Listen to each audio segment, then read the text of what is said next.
Brittany, who did you bond with the most on this movie? Probably the girls. How did you become the Stetson man? Say that again. Really looking forward to seeing you work it for 2 hours. And God knows I did. You would be able to gather a super group of people. What a force of musicianship. Joel Courtney. Hey, what's up? Okay, you're a rock star now. You've been in a Steven Spielberg, J.J. Abrams film. How do you feel? Super excited. There's a rumor that you're going to be in the Transformers movie because Steven Spielberg is working on it. Is that right? Yeah. Which one, would I be a Decepticon or a Transformer? I'm holding out for Optimus Prime, otherwise nothing. Or I'll just sing the theme song. Transformers, more than meets the eye. You saw the Beatles at the Cavern Club when you were 16, correct? Right. Tell me about that experience. Well, you can't describe an experience like that. I mean, you have to be there. Tell me about the character Sam. Sam is a medical student. You broke ground for bands that are actually touring with you today. Yeah, that's for sure, and a lot of other bands too. Yeah, It's backwards. It's all backwards, I know. It's set back and back and back. But let me just ask you. I know that you have liquid liner on tonight, but what are your must-haves? How do you know that? What are your makeup must-haves, and name them? My makeup must-haves. Must have the Laura Mercier tinted moisturizer. Your first movie was with the singer for Rooney. Yes, with what's his name now? Robert Carmine. What was it like being with Barbara Streisand, working in that movie with her? Well, it wasn't easy. Do you feel there's still hope? All hope is never lost. I think that... What's it like playing the hero? It's fun, actually. Now, what makes you think that he has what it takes? Oh, I don't know. I was in Dublin. This odd, really quirky, really dark movie came out of this. And speaking of catharsis, does Rob Halford consider himself a spiritual person? I think I definitely have a foundation where I get my own peace and solitude. What was most challenging about it? I think everything. You look at, you look at the scenes we have. What did you think of the Christian anti-rock seminars of the early 80s, and did they... Great publicity for metal. Okay. Fucking wonderful. I mean, I love them. I was like, oh, great. Can we have some more of that, please? What is going on with Indiana Jones? Are you allowed to talk about it at all? I can do anything I want. We're working on a script. What about some of the success stories? Have mothers come to you and said, because you've done this, it's changed my child's life? Yeah, absolutely. And given a lot of kids focus who maybe felt lost or... Mike, when can we see you work your magic again in the ring? I don't know, maybe in June. I don't know what to do with that. It's hard to memorize lines for me. Easy, man. I ate my Wheaties, you know what I'm saying? Now, isn't it weird? Yeah, oh my God, it's been like 4 years. How you felt about the success of the Fergie record? Because you wrote and produced a lot of the songs in there, didn't you? Yeah, I love the Fergie record. It's dope. You are hilarious, dude. Thank you. They love me in Orange County for some reason. They worship you. You're a god there. Why puppets? We don't even know. It was really... How emotionally satisfying is it for you to be a part of the Tony Hawk Foundation?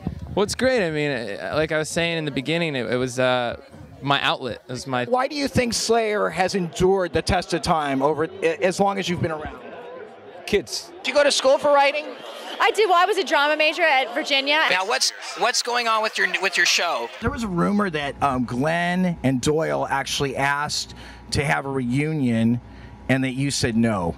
Well, that's pretty interesting because it was something that could never really occur. Are you Eric Blair? I am. Are you blaring out at the moment? Yes, I am. This is what's happening to us now. How did being the middle child of two pastors shape you as a person? Well, it made me fight for a lot of things. What was it like shooting the cover for Cosmo?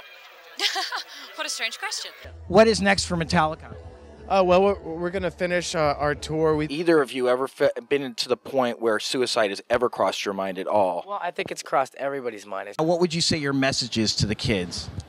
I mean, our message generally is just to always believe in yourself. There's absolutely no one in the world that can tell you that you can't do something. What are your makeup must-haves, and name them? Oh God, the pressure. What is your greatest fear? That America will die before my grandchildren are born. Don't dream of women, because they'll only bring you down. Always. Now tell me tell me about this, why you wrote that in that song. I was probably breaking up with Wendy at that particular point, probably. And we really loved this man's story, and we wanted him to make it and direct it. How fun was it working on this movie? It was a great time. How many points do I get for this? 10. I've got 10 points. It was called Sexy Beast. Do you find that you're always learning things still to this day? Oh, you have to, yeah, absolutely. The singer is the focal point of the band at this point. Yeah, I guess I do get a lot of attention because I'm a singer, but also because I'm a girl. And Kate, you're so beautiful. Tell me how you... You're not bad looking either. Thank you. How'd you get your inspiration for the part of Meredith? Are you kind of talking about the futility of life? I guess it depends on your perspective. How has it changed your life being on American Idol? It's kind of wacky, the power of television. Did you grow up loving movies like Clueless? Yes, I did. What's one of your favorite lines? Bobby Brown is one of my favorite lines. I love NARS. What was it like working on this movie? It was a blast. We're in the kitchen, we're cooking, we'll see what we come up with. So what makes you stand out as a rapper? The energy I put into the records. You have the funniest show on TV. No, you do, Rick. No, you do. You are so funny, man. You are recording an album with The Who, correct? We're about to take that first step in the studio. Now tell me about your character in this movie. It's just a down and out comic. Tell me about the time that you played bass on the Stryper album Against the Law. Come here, man. Dude, Stryper was hot. I had a blast. Do you feel like as a child growing up in the 80s that you had more hope for the future than you do now? Well. And this 18-year-old girl kind of jumpstarts his life. Yeah, that whole encounter is the catalyst. Now, are you British? Yeah. What part of Britain are you from? Just Cheshire, near Liverpool. Eric Blair is one of my favorite interviews to do because he's super friendly, super honest. He asks questions and everyone asks. And it's like having a conversation with somebody. Hey, what's up? You're watching Blairing Out with Eric Blair. I'm Carson Daly. Later.